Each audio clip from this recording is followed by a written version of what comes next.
आज इस वीडियो में हम नया कंसेप्ट सीखेंगे। हाँ, ये कंसेप्ट जो है वो बेसिक कंसेप्ट पर ही आधारित है। तो अपनी रिक्वेस्ट है कि जो नया विद्यार्थी है जो इस वीडियो को देख रहा होगा वो इससे पहले बनी हुई वीडियो को ज़रूर देख ले, अदरवाइज इसको समझने में हमें थोड़ी सी प्रॉब्लम हो सकती है। ठीक है, तो अपने चर्चा कर लेते हैं। हमने बेसिक में क्या सीखा था? हमने सीखा था भाई इस प्रकार की अगर कोई आपको आकृति मिले, ठीक है, और इसके अंदर हमें त्रिभुज की गणना करनी हो तो हम किस प्रकार से कर सकते हैं भी? हम काउंटिंग कर देंगे 1 और 2, फिर जोड़ देंगे 2 और 1 3, और इस तरीके से हम बता देंगे भी इस आकृति में 3 त्रिभुज हैं। ठीक है, और अगर आकृति इस प्रकार से बनी हो तो हम यहाँ भी काउंटिंग कर देंगे।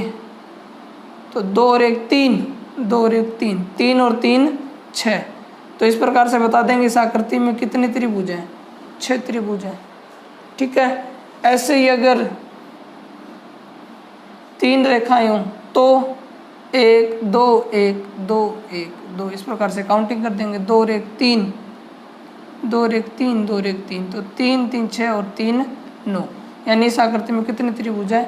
9 त्रिभुज हैं। ये कंसेप्ट हमने सीखा था, इसी पर ही आधारित है ये। तो पहला क्वेश्चन अपने करते हैं, निम्नलिखित आकृति में त्रिभुज की गणना कीजिए। तो अगर हम देखें भी इस बिंदु से अगर हम देखें तो ये एक रेखा हमें दिखाई दे रही है, तो काउंटिंग कर लेते हैं अपने 1 और 2। सेम काउंटिंग यहाँ भी कर लेते हैं 1 और 2, 2 और 1 3 त्रिभुज ये बन गए, 2 और 1 3, 3 त्रिभुज ये बन गए। तो 3 और 3 6, यानी इस बिंदु से देखें तो हमें टोटल 6 त्रिभुज दिखाई देंगे। ठीक है,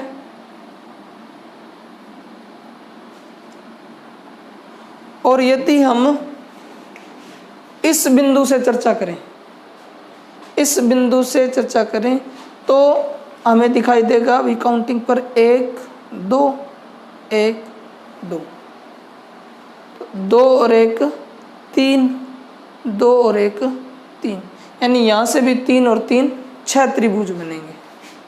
ठीक है, हमने दोनों बिंदुओं से काउंटिंग की, यहाँ से काउंटिंग की तो भी 6 त्रिभुज मिले, यहाँ से काउंटिंग की तो भी 6 त्रिभुज मिले। तो टोटल त्रिभुज कितने हो गए भी? टोटल त्रिभुज हो गए अपने 12। टोटल त्रिभुज कितने हो गए? 12। 6 इस बिंदु से, 6 इस बिंदु से, टोटल हो गए 12। लेकिन जब हमने काउंटिंग की है तो कुछ त्रिभुज कॉमन है जो दोनों के अंदर काउंट होंगे, कुछ त्रिभुज कॉमन है जो दोनों में काउंट हो गए। उन त्रिभुजों को कैसे खोजें अपने? तो 2 बिंदुओं से तो हमने तुलना कर ली, उसके अलावा इसमें कितने बिंदु बचे हैं? 1 2 3 4, इन चारों को आप घटा दो, कितने बचेंगे भाई? 8, यानी इस आकृति के अंदर त्रिभुजों की संख्या है वो कितनी होगी? 8। ठीक है, पहले सवाल में थोड़ा सा कम समझ में आया होगा, अपने ऐसे खूब सारे सवाल हैं, सभी पे प्रैक्टिस करेंगे तो बात जो है बिल्कुल क्लियर हो जाएगी। इसके अंदर करें अपने, तो इस बिंदु से अपने काउंटिंग करते हैं तो 1 2 3, 1 2 3, तो कितने त्रिभुज बन गए? 3 2 5 और 1 6, 3 2 5 और 1 6, 6 और 6 12, यानी इस बिंदु से काउंटिंग करें तो 12 त्रिभुज बनते हैं। ठीक है, अगर इस बिंदु से काउंटिंग करें तो 1 2 1 2 1 2, तो 2 और 1 3, 2 और 1 3, 2 और 1 3, तो 3 3 6 और 3 9, यानी त्रिभुज बनते हैं 9। ठीक है, इस बिंदु से काउंटिंग करने पर 12 त्रिभुज बने थे और इस बिंदु से काउंटिंग करने पर 9 त्रिभुज बने हैं। तो टोटल त्रिभुज कितने हो गए? 12 और 9 21 त्रिभुज हो गए। लेकिन कुछ त्रिभुज हैं कॉमन, तो वो कॉमन त्रिभुज हम कैसे निकालेंगे भी? अब ये 2 बिंदुओं से तो काउंटिंग होगी, बाकी कितने बिंदु बच गए? 1 2 3 4 5 6, इन 6 बिंदुओं को घटा दो। सॉरी 21 में से 6 गए, 21 में से 6 गए 15, आंसर आ जाएगा। ठीक है, 4 नंबर आकृति में देखते हैं। अगर इस बिंदु से काउंटिंग करें तो 1 2 3 1 2 3 1 2 3, तो कितने हो जाएंगे? 3 2 5 और 1 6 6 6, यानी 6 तिया 18। इस बिंदु से त्रिभुज बनेंगे 18, और इस बिंदु से करें काउंटिंग तो 1 2 3 1 2 और 3 1 2 और 3, तो कितने हो जाएंगे? 3 2 5 और 1 6 6 6, यानी 6 3 18। यहाँ से भी बनेंगे 18, 18 और 18 कितने हो जाएंगे भी? 36। घटा देते हैं, जो कॉमन है वो घटा देंगे अपने, कितने हैं बन जाएंगे वो, जितने भी बिंदु बनेंगे वो सब कॉमन है। तो 3 दूनी 6 3 तिया 9, 9 कॉमन है, घटा दो, कितने बचेंगे? 27। तो इस आकृति में त्रिभुजों की संख्या हो जाएगी 27। इस आकृति में देखें तो 1 2 3 4, ठीक है, 4 3 7 2 और 1 10, 10 10 दूनी 20 10 तिया 30 10 चौके 40, यानी इस आकृति में त्रिभुज बनेंगे 40। और यहाँ से काउंटिंग करें तो 1 2 3 और 4, ये भी 10 बनेंगे, तो 10 10 दूनी 20 10 तिया 30 10 चौके 40, यानी 40 त्रिभुज यहाँ से बन जाएंगे। तो दोनों में 40 40 बनेंगे, तो टोटल कितने हो जाएंगे? 80। कॉमन 1 2 3 4, तो 4 एकम 4 4 दूनी 8 4 तिया 12 4 चौके 16, 16 बिंदु कॉमन है, घटा देंगे, कितना बचेगा? 64। इस प्रकार से आपने जो है इस कंसेप्ट को सीखा है। अपनों ने 5 एग्जाम्पल इस पर किए हैं और मेरे हिसाब से आपको बात समझ में आ गई होगी। ठीक है, अब मैं आपको एक शॉर्ट ट्रिक भी बता देता हूँ, लेकिन वो शॉर्ट ट्रिक कहाँ अप्लाई होगी इसका आपको खास तौर पे ध्यान रखना है। भाई इन 2 सवालों को आप गौर से देखें। इन 2 सवालों में जितनी रेखाएं इस प्रकार से खींची गई हैं 1 2 3 4 और 5, इस प्रकार से भी उतनी रेखाएं हैं 1 2 3 4 और 5, सेम है। या इस सवाल में देख लो 1 2 3 4 रेखाएं हैं, तो 1 2 3 4, इस प्रकार से भी 4 रेखाएं हैं, इस प्रकार से भी 4 रेखाएं हैं, और इसके अंदर इस प्रकार से 5 रेखाएं हैं, तो इस प्रकार से 5 रेखाएं हैं। अगर दोनों तरफ से सेम हो, दोनों तरफ से सेम हो, तो हम एक शॉर्ट ट्रिक लगा देंगे। 1 2 3 4 काउंटिंग की थी ना, यहाँ से काउंटिंग करें तो 1 2 3 और 4, तो ये 4 ही दोनों में कॉमन आता है, तो इसकी क्यूब लगा दो आप, 4 चौके 16 चौके 64, तो डायरेक्ट आ जाएगा। चाहे आप इसमें भी अप्लाई कर सकते हो, 1 2 3, यहाँ से काउंटिंग करें तो 1 2 3, तो ये दोनों तरफ से 3 3 ही आ रहा है, यानी इक्वल है, तो 3 की क्यूब करोगे तो 3 तिया 9 तिया 27, तो डायरेक्ट आंसर आ जाएगा। लेकिन अप्लाई तभी कर सकते हैं जब ये रेखाएं और ये रेखाएं दोनों सेम हो। यहाँ कितनी है, इसमें भी लागू हो जाएगा 1 2 और 3, इसमें भी लागू हो जाएगा, जैसे 1 2 1 2, तो 2 की क्यूब 2 दूनी 4 दूनी 8, इसमें लागू हो जाएगा। इसमें सेम नहीं है, 1 2 3 4, यहाँ 4 रेखाएं हैं और यहाँ 1 2 और 3, यहाँ सिर्फ 3 रेखाएं हैं, तो इसमें अप्लाई नहीं हो सकता, इसमें भी अप्लाई नहीं होगा। 1 1 2 3 4 5 रेखाएं हैं, 1 2 3 4 रेखाएं, तो जब रेखाएं इक्वल हो, जैसे इस वाले में इक्वल है, इसमें इक्वल है और इसमें इक्वल है, तो आप डायरेक्ट ट्रिक भी लगा सकते हो। ठीक है, समझ में आ रहा होगा। और ये है आखिरी, इसके अंदर आपको काउंटिंग नहीं करनी है, डायरेक्ट याद रखना है कितना, इसके अंदर हमेशा कितनी आकृतियाँ होती हैं? 16। ये ऐसे का ऐसा सवाल छपता है, बहुत सारे एग्ज़ाम में ये आता रहता है।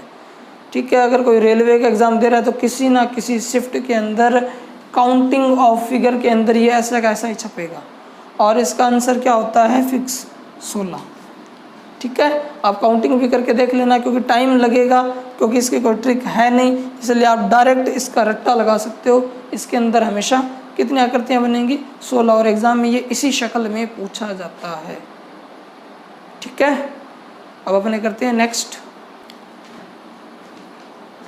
त्रिभुजों की गणना का ये बिल्कुल आखिरी कंसेप्ट है।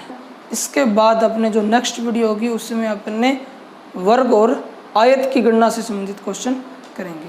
ये बिल्कुल आखिरी कंसेप्ट है, इससे ज़्यादा आपके एग्ज़ाम में नहीं पूछा जाएगा।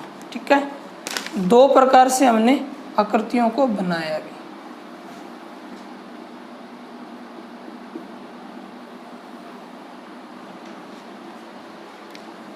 इन दोनों आकृतियों में और इन दोनों आकृतियों में क्या फ़र्क है? फ़र्क कुछ भी नहीं है। यहाँ कितनी लाइनें हैं? 2, और यहाँ 1 2 3 4, यानी या तो 2 या 4 या 6 या 8 लाइनें, यानी सम लाइनें। और यहाँ क्या है?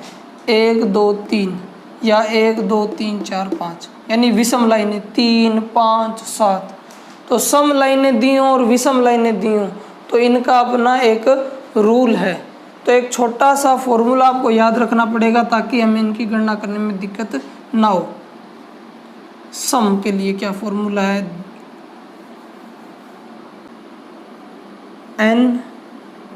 n प्लस 2 2n प्लस 1 बटे में 8। ये है फॉर्मूला अन आकृतियों की गणना का। n क्या होगा? इन लाइनों की संख्या। जैसे यहाँ पर 2 लाइनें हैं तो n की जगह हम 2 यूज़ कर सकते हैं। तो इस n की जगह अगर हम 2 यूज़ करें तो यहाँ लगेगा 2, यहाँ भी लगेगा 2, यहाँ भी लग जाएगा 2। तो कितना हो जाएगा अभी? 2 2 इंटू 2 और 2 4 इंटू 2 और 2 4 4 और 1 5 बटे में 8। तो 8 से 8 कट कितना आया? 5। तो इस आकृति के अंदर त्रिभुजों की संख्या कितनी आ जाएगी? 5। आप काउंट भी कर सकते हो नॉर्मल सा, 1 2 3 4 और एक बड़ी वाली आकृति 5। तो इस आकृति के अंदर त्रिभुजों की संख्या कितनी आ जाएगी? 5। और ये इनके लिए फॉर्मूला है जब लाइनें क्या दी हों? सम दी हों। इसकी गणना करके देखें अपने। इसके अंदर कितनी लाइनें? 1 2 3 और 4 लाइनें हैं। तो 4 लाइनों के लिए अपने फॉर्मूला लगा देंगे।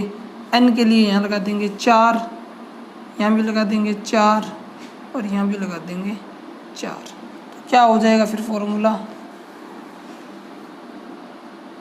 4 4 और 2 6, 4 दूनी 8 और 1 9 बटे में 8। तो 4 दूनी 8, 2 तिया 6 और 9 तिया 27। तो इसके अंदर त्रिभुजों की संख्या कितनी हो जाएगी? 27। इसके अंदर कितनी आई थी? 5। और इसके अंदर कितनी हो जाएगी? 27। ये लो यहाँ लिख देते हैं 27। लेकिन जब लाइनें क्या हो? सम, या तो 2 या फिर 4। अगर लाइनें विषम हो तो क्या फॉर्मूला बनेगा? फिर फॉर्मूला बनेगा n प्लस 2 2n प्लस 1 और माइनस का 1 बटे में 8। ये फॉर्मूला लग जाएगा। ठीक है, n प्लस 2 2n प्लस 1, बस एक माइनस का 1 और लगा देना, बाकी फॉर्मूला दोनों का सेम ही रहेगा।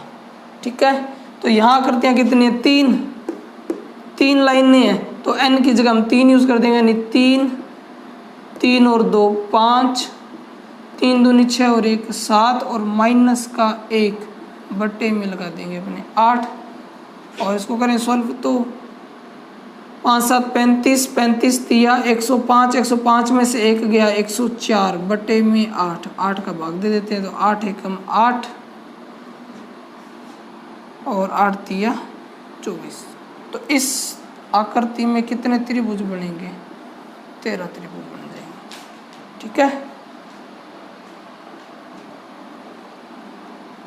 इस आकृति में त्रिभुजों की गणना करके देखें तो यहाँ n के लिए कितना यूज़ कर देंगे? 1 2 3 4 5।